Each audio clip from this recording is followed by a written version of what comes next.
بسم اللہ الرحمن الرحیم۔ آج کا سبق ہے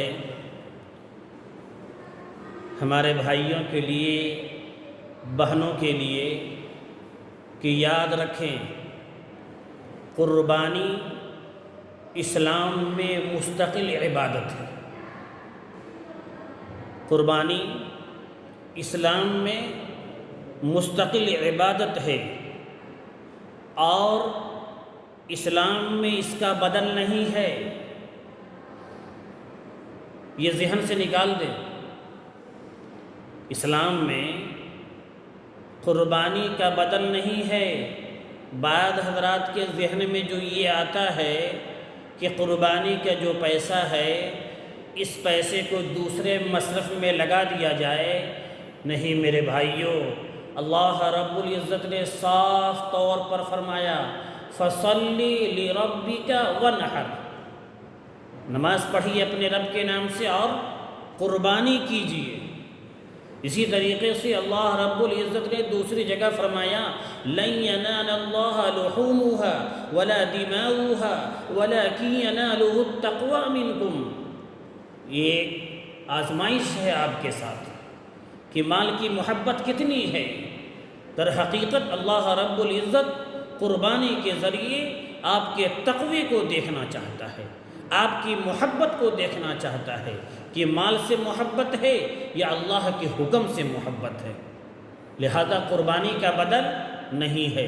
اور میرے بھائیوں، قربانی کتنا بڑا عمل ہے جی۔ آقا کی سیرت آپ کے ذہن میں نہیں ہے؟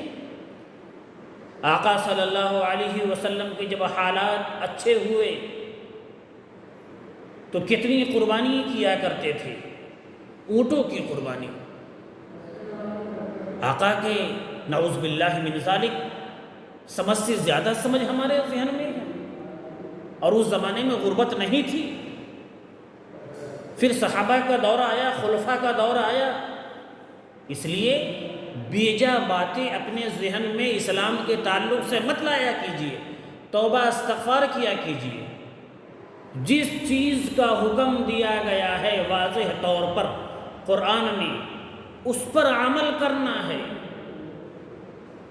اور پھر آپ کو فضائل بتا دیے گئے کہ قربانی سے اللہ کا قرب حاصل ہوتا ہے، قربانی سے سخاوت کا جذبہ پیدا ہوتا ہے، قربانی سے مسکینوں سے انسیت پیدا ہوتی ہے، قربانی سے تقوی پیدا ہوتا ہے، قربانی سے مال کی محبت کم ہوتی ہے جی۔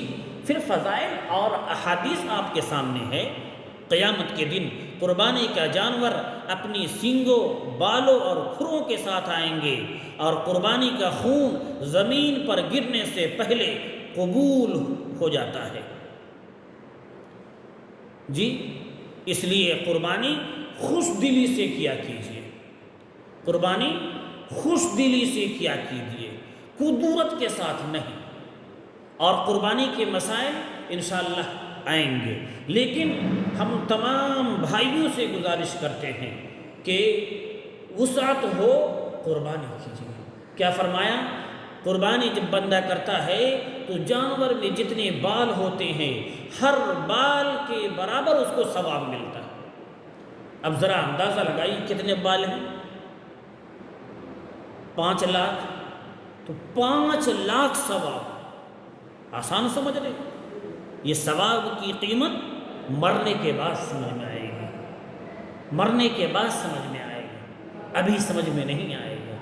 اور پھر اس کے بعد آپ جب قربانی کر رہے ہیں سارا چیز تو آپ ہی کو مل رہا، صرف آپ کی قلب کو دیکھا جائے گا، دل کو دیکھا جائے گا، دل کی کیفیت کیا ہے۔ اس لیے قربانی کرنے میں بخیلی نہ کریں، اپنے نام سے کرائیں، اپنے مرحومین کے نام سے کرائیں جی۔ مرحومین کے نام سے آپ پیسے خرچ کرتے ہیں، اچھا موقع ہے، قربانی کے ایام آ رہے ہیں، ان کے نام سے بھی حصہ لیجیے۔ وہ اگر زندہ رہتے دوا علاج کراتے، کھانا پینا کھلاتے، سب سے آپ بچ رہے تو 3000 روپے ان کے نام سے ایک حصہ نہیں لے سکتے؟ سب بخیلی جا کر یہیں پر اتر جاتی ہے۔ اس لیے میں اپنے نوجوانوں سے، اپنے دوستوں سے گزارش کروں گا اور اپنی بہنوں سے گزارش کروں گا، آپ کے شوہر اگر نہیں ہے اور پیسے آپ کے شوہر چھوڑ کر گئے ہیں، اللہ کے واسطے ان کے نام سے حصہ لیجیے۔ میں نوجوانوں سے کہوں گا، آپ کے والدین نے آپ کی محبت میں مال و دولت چھوڑا ہے، اللہ کے واسطے اپنے والدین کے نام سے ضرور کرائیے، اور آپ بھی اگر صاحب حیثیت ہیں تو آپ اپنے نام سے بھی کرائیے۔ اللہ رب العزت زیادہ سے زیادہ قربانی میں حصہ لینے والا بنائے اور اپنے تمام مرحومین خاندان کے نام سے قربانی کرانے والا بنائے، آمین۔